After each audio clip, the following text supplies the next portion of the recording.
নমস্কাৰ, আমি আছোঁ এয়া মেলা চকৰ শিৱসাগৰৰ। এয়া হৈছে দিবাংকুৰ ৰবি দত্ত।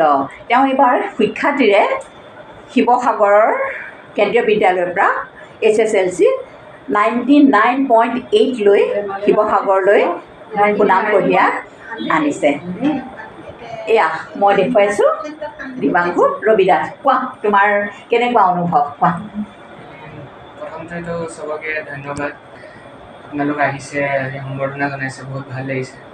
মই ইমান এটা ভাল ৰিজাল্ট হ'ব বুলি আশা কৰা নাছিলোঁ, কিন্তু এতিয়া ভালত চব সুখী আৰু মোৰ ভাল লাগিছে। ধন্যবাদ। আৰু মাতৃৰ ফালৰ পৰা এষাৰ মানে ল'ৰাৰ ইমান ভাল ৰিজাল্ট হ'ব বুলি ভবা নাছিলোঁ, আশা কৰিছিলোঁ 96, 97 তেনেকুৱা মান, কিন্তু তাতকৈ অকণমান বেছি পালে। গতিকে আমি সুখী। আপোনালোককো ধন্যবাদ জ্ঞাপন কৰিছোঁ।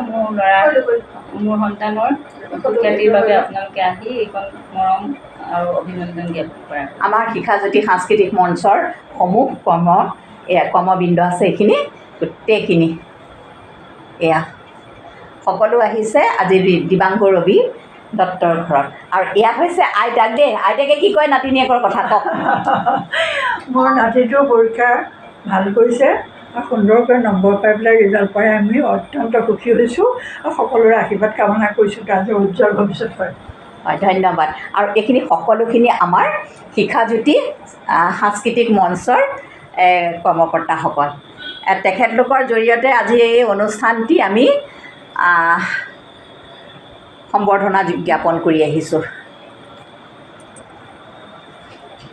নমস্কাৰ। নমস্কাৰ। নমস্কাৰ। ধন্যবাদ।